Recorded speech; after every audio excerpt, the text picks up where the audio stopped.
We're going to start just by really briefly introducing ourselves.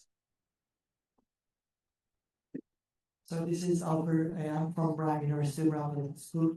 I'm an associate professor of pathology and pediatrics. But besides being a scientist, I'm a professional cartoonist. So if you are looking for what I'm drawing about medicine and biology. And if you go to biochemicals, not biochemicals, biochemicals.com, you'll see all those cartoons. These are our daily lives and stories. Some of them are sad, some of them are funny, but this is what I'm also saying. Thank you. I'm a psychiatrist by training. I work at Johns Hopkins. I mainly do general medical education using the museum as a teaching space. Okay, I think I'm next. I'm Lori Lande. I'm a professor of visual culture and new media at Berklee College of Music here in Boston. And in my teaching, research, and multimedia art, I explore motion, emotion, and subjectivity. And I use AI in many ways and all kinds of things, including in my current Schmidt Sciences grant that uses AI to rescue vanishing cultural material in a New Orleans jazz archive. Morning, everybody. My name is Meta Ramos. I'm a family physician by training, entrepreneur by passion, co-founder of the Global Ultrasound Institute, a Bay Area company that's operationalizing point-of-care ultrasound around the world. I'm also a percussionist with the band Agua Pura Mama, which is a salsa, all-time salsa band. Hope to make it to Tiny Desk this year. Really excited to be here. Here. Can you hear me? Yeah. Tone from Norway here. So father of 3, married for 25 years with a high school sweetheart. And on that, I'm doing lots of different things and have been doing lots of different things. Your mic isn't working. It's working. Oh, yeah. I can hear you. That's right. Good. I'll fix it for the next time. So we're going to jump into an activity that we're going to model up here as a way of leading into the creative arts workshop. So the creative arts workshop that you're going to all be engaging in requires you to create, but not every creative arts workshop requires art creation. It can be viewing art, reflecting, discussing, rejuvenating, reimagining. And so we're going to model that here. I just want to give a little background for those of you who are not clinicians or physicians. The Association of American Medical Colleges in 2017 launched an initiative called The Fundamental Role of the Arts and Humanities in Medical Education. The National Academies of Sciences, Engineering, and Medicine in 2019 issued a report called Two Branches from the Same Tree about how the arts and humanities and sciences intersect and are not as separated as we imagine or operationalized. And then in 2019, the World Health Organization issued a report also calling for the integration of the arts and humanities in health professions, higher education. And then in 2020, the Association of American Medical Colleges issued a monograph on the fundamental role of arts and humanities in medical education, and a scoping review was published in 2021. So there's a lot of interest in the arts and humanities. And one area of the arts and humanities in health professions education has been museum-based, art museum-based education. So we're going to do a little activity up here that we usually do in a museum, but we're going to show how it can be done in a classroom. You can also do it virtually using Padlet and other online software. So what I'm going to suggest is panelists all have a little deck of cards, and I'd like them to find an image. This is your instruction. Find an image for you that speaks to the human work of healing. So just take a minute to find an image that speaks to the human work of healing. Look through your cards out, find an image for you that speaks to the human work of healing. We would typically do this in a gallery, art gallery, where we would be looking at art objects, and people would go on a little tour to find an object that responds to that prompt. And you can change the prompt to be whatever you'd like it to be, depending on the topic that you're exploring. And when you found your image, you can just share it with us and explain the connection.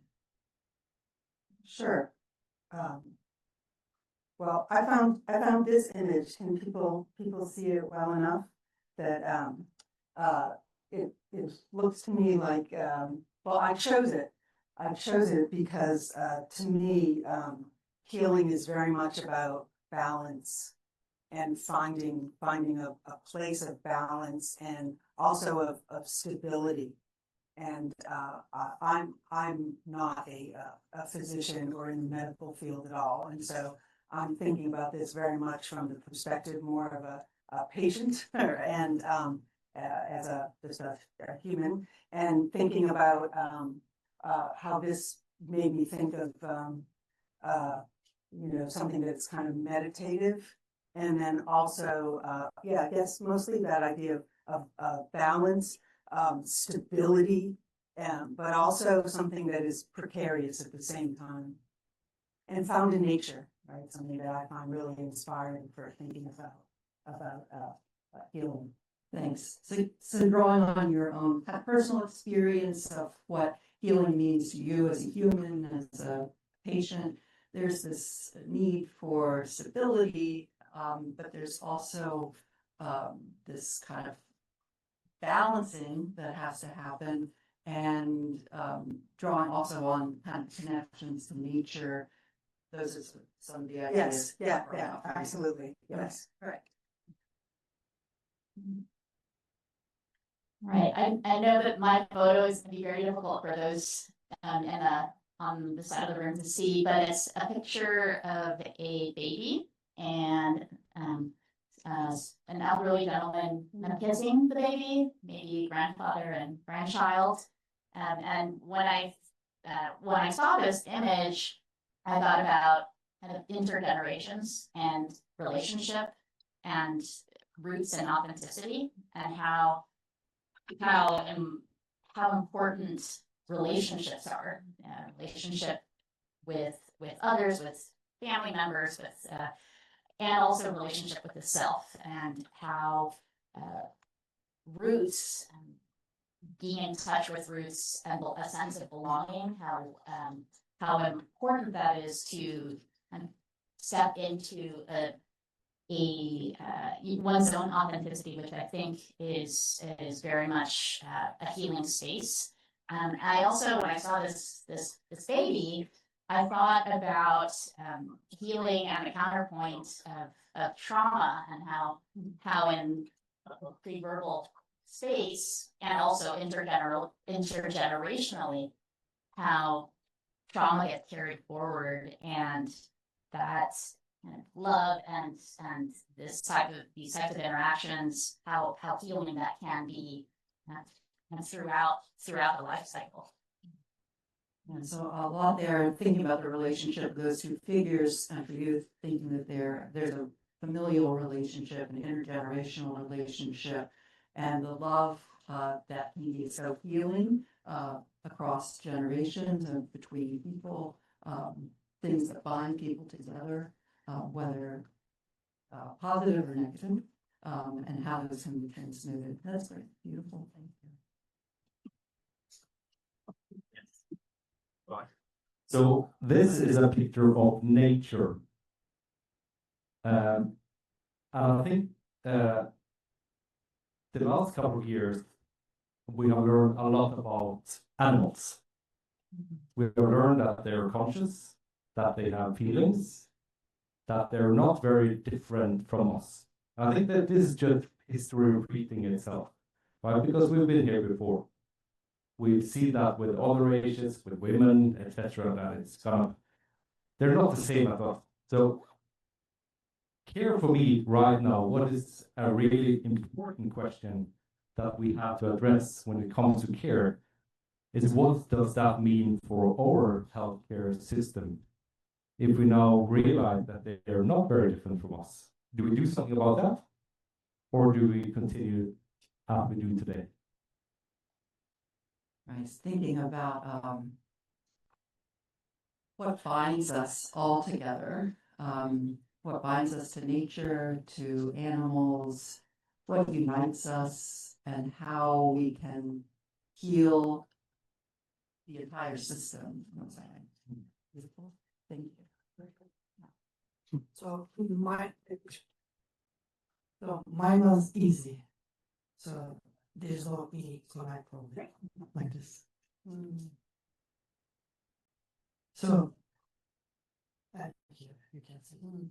So out of all these pictures, I just chose this one because of being very easy to move on. So here, all these guys are posing, by the way, including the patient as well, right? So it's not maybe just right away the healing, but healing will be coming later on. So as a cartoonist, what I'm seeing to be a big thing is this syringe. It is kind of funny in a sense of like when you are dealing with a pain and also like the patients help. But the other part is like everybody stop working on the patient but posing it. So this is kind of maybe healing is coming later, not right now. But the patient, the way he looks, okay, it should come as soon as possible. Something like that. So maybe I can use this cartoon as a cartoon in my, previous cartoons, but healing and hoping and expectations, these are maybe not right away. This image reflects that's what I'm seeing from here. But also life is keep going on. So this guy, the patient, suffering. The others are like looking on the camera, including the patient, but who is the pain? The patients. So the patient. So that's my quick, immediate recognition about the picture. Thank you.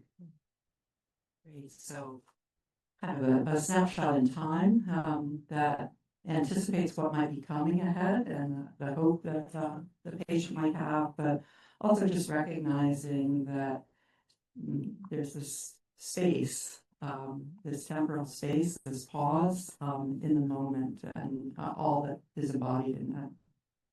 I'm not going to participate just to kind of for the sake of time. I would typically as a facilitator, want to be one of the participants, but I think I'll just move on just to ask a question of this, of all of the panelists.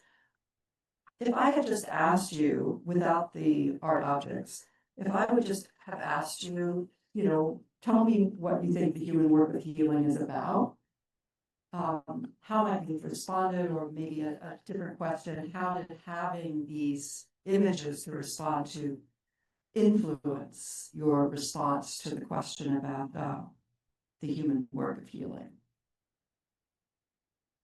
Go in the same order or whatever.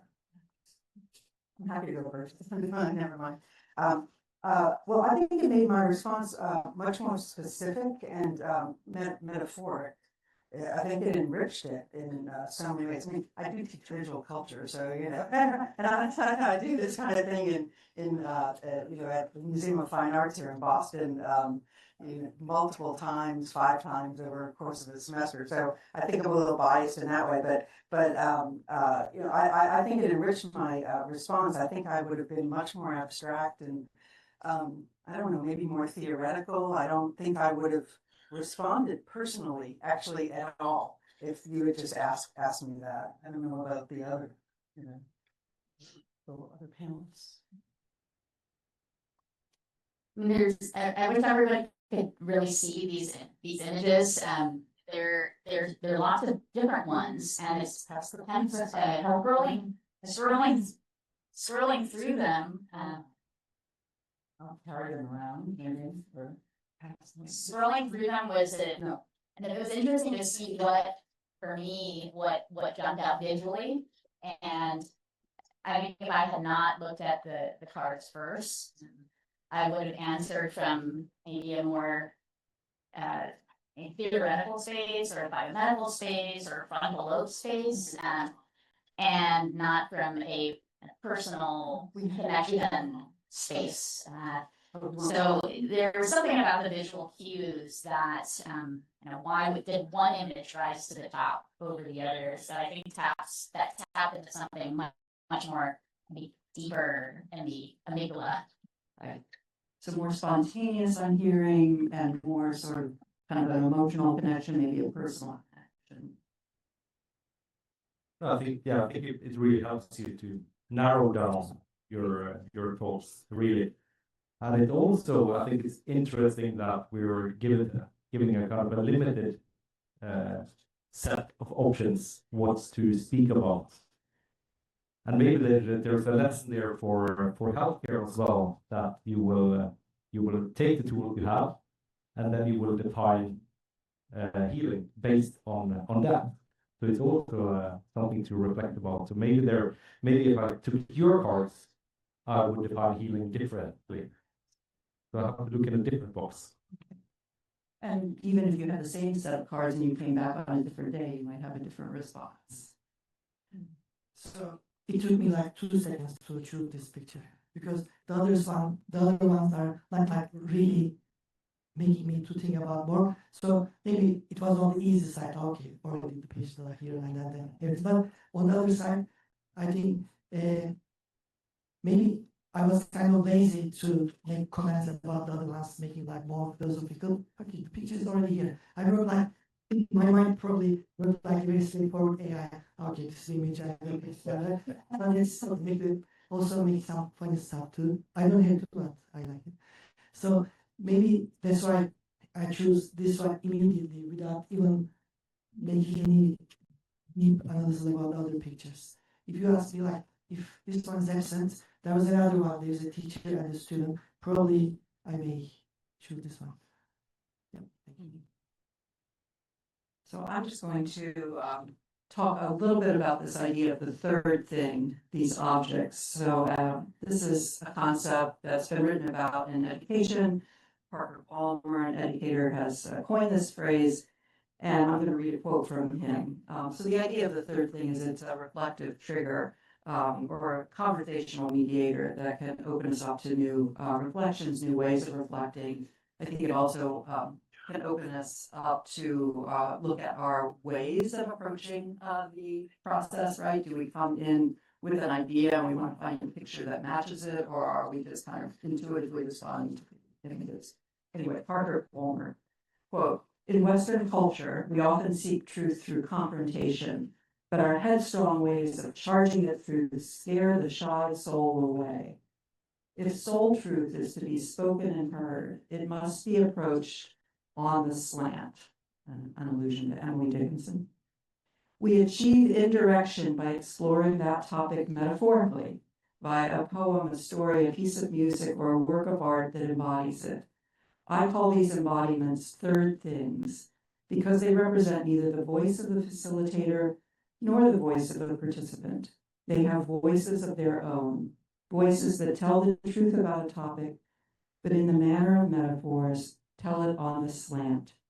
Mediated by a third thing, truth can emerge from and return to our awareness at whatever pace and depth we are able to handle, sometimes inwardly in silence, sometimes aloud in community, giving the shy soul the protective cover it needs." And I would just suggest that these third things can help all of us reflect on the future of medicine, of healing, of medical education. So thank you for participating. The panelists didn't know what we were going to be doing, and I'm going to turn it over to others. We have a few moments that we can each share a little bit more about our work. Yes. Yeah. So I think interesting thing for me at least is the care in the last years of life. So I imagine if you gave a knife to a chef, he would cook you a delicious dinner. And if you gave a knife to a gardener, she would say, "Okay, you're compost. You're not going to give life to all the plants in the garden." And if you give a knife to the surgeon, he would probably give a lesion and start operating you. So I think especially the kind of the end of life care is a good question whether that belongs to the healthcare system or if it belongs to somewhere else. If you think about where healthcare came from. So at least for me, that is something I think about.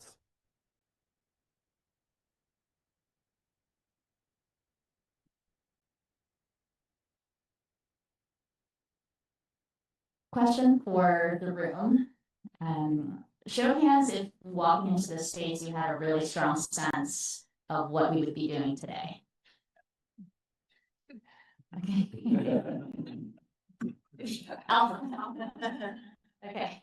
And I've had several conversations with some of you, coming into this space, and I think something most of us have in common is preparation, going into a conference or having a strong sense of, say, a framework. And it was very interesting and kind of meta that with everyone I spoke to, we were coming into this space with a very similar sense or lack thereof, and an openness, and that forced maybe a sense of, we have this in common. We're all in this together, and we don't know.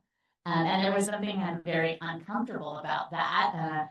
And also on this panel, I mean, I'm kind of thinking about wearing different hats. There's a physician hat, there's an educator's hat, an entrepreneur hat, a musician's hat, a creative hat. What is it that's going to, what do I want to share? And I think particularly from a musician side, so much of healing is based in connection, which is based in trust, which is based in who I'm in the room, who I'm in the space with. Much like these cards, what cards am I holding? And so for me, I think the reflection is that there's so much more that is happening in say a patient interaction than what is being recorded in a conversation, or vital signs or labs or images that are so critical in the healing process, that lead to deep trust and connection. And what of that are we losing? What of that are we able to capture with technology? I think that's something that is very, very interesting to me, because you know it when you feel it, when you see it, when you hear it, the goosebumps, that aha, that excitement, that connection, that might be from something that is not specifically related to what brought you and another person into the same space. Maybe it's, we're from the same town, we like the same cartoonists, we have something for both musicians, and it's kind of feeling that, sensing that, makes me just want to ask and talk to everyone in the room, and individually and also in collective. So I think what I'm trying to say is that the present moment, this is such a gift. I'm kind of overwhelmed with a sense of gratitude to be sharing with this panel, and to open ourselves up to beyond kind of the biomedical way of thinking, and how much wisdom, curiosity, and joy exists in those spaces of creativity, arts, that we don't always happen to. That's wonderful, man. Thank you for that. I would add to that when I think about my own work, which is as interdisciplinary, multimodal, multimedia as I have always been able to make it, and that's something that I've increasingly worked on, and always trying to add something new. And that idea of like the beginner's mind, I think is really profound. And as someone who is an interdisciplinary scholar, and I think of myself primarily as a learner, and moving into, if you're doing interdisciplinary work, you want to be adding new disciplines and thinking about how does this new thing connect to what I already know, and what else can I bring in, and what is this new perspective, and how is this part of a prism, and all of these kinds of metaphors. But there is that idea of that beginner's mind, and that, well, of course I don't know everything. How could anyone know everything? And that kind of brings me to AI. I mean, my students are very quick to assume that Google and the AI knows everything and has the answers. And I think those of us who have developed expertise know that these models do not know, well, they don't know anything, they don't understand anything, they've never felt an emotion, they've never had an experience, they've never had a body, right? And they are not humans, and we are interacting and working with humans in our everyday lives. And that's what has to be the core of everything we do. Now, I'm also an AI researcher, and I say this as someone who is committed to figuring out what AI is good for, but that's the work.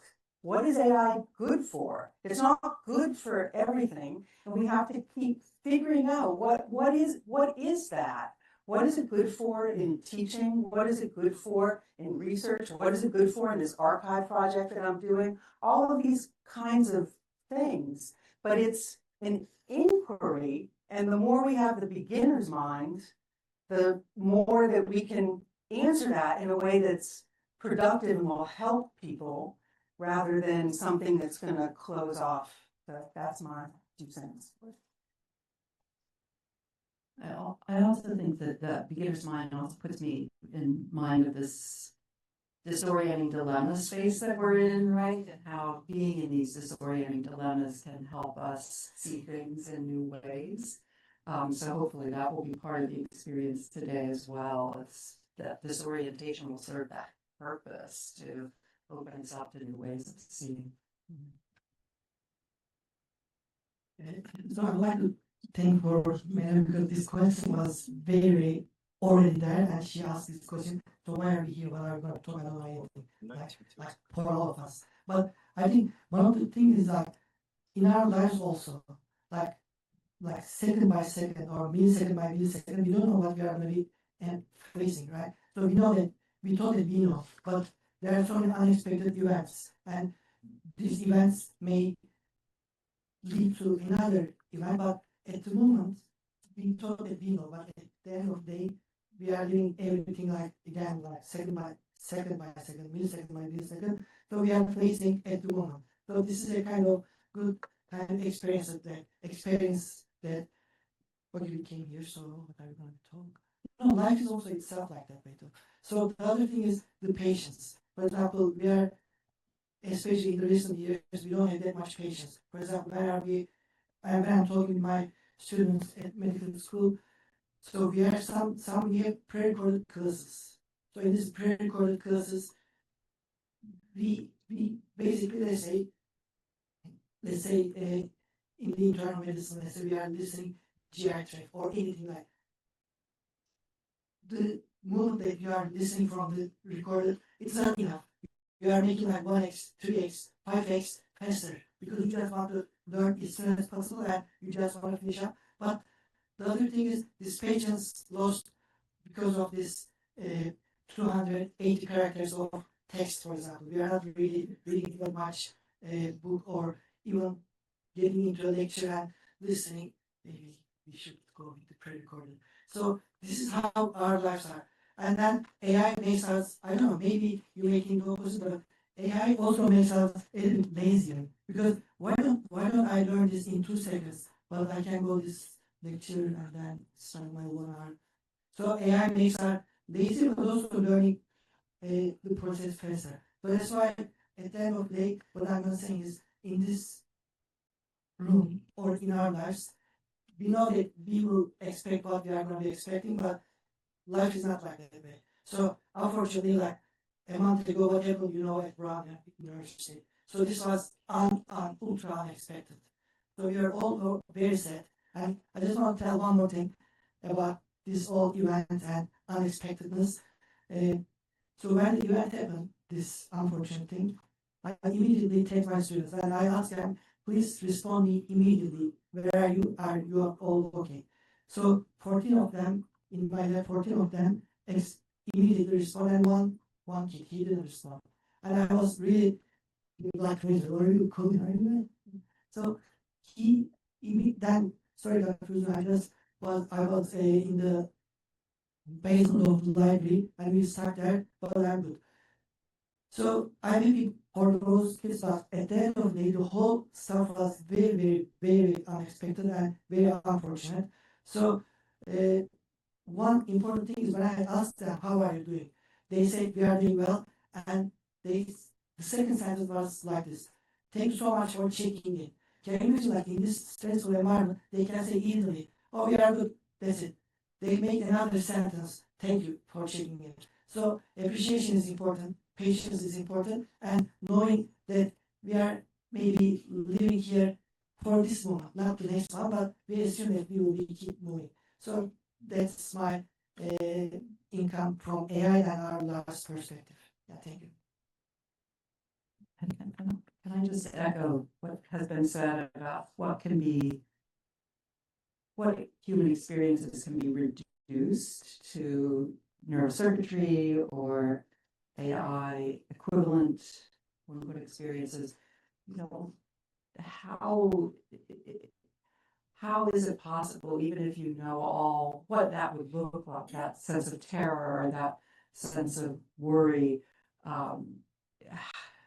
until you've experienced it or experienced it in your own way, maybe not the same way that everybody's obviously not experiencing it. How can you say that you understand human experience, right? You can, as psychiatrists, we're often confronted with this reductionism of neuroscience, where, love or whatever, we can figure that out. We know what's firing and what's being, hormones are being released, etc. Well, it's like, H2O is the molecular structure of water, but you don't really know what it's like to, sink into a warm bath or jump into a cold pool, even if you know all the building blocks of what goes into an experience. There's nothing like that embodied experience.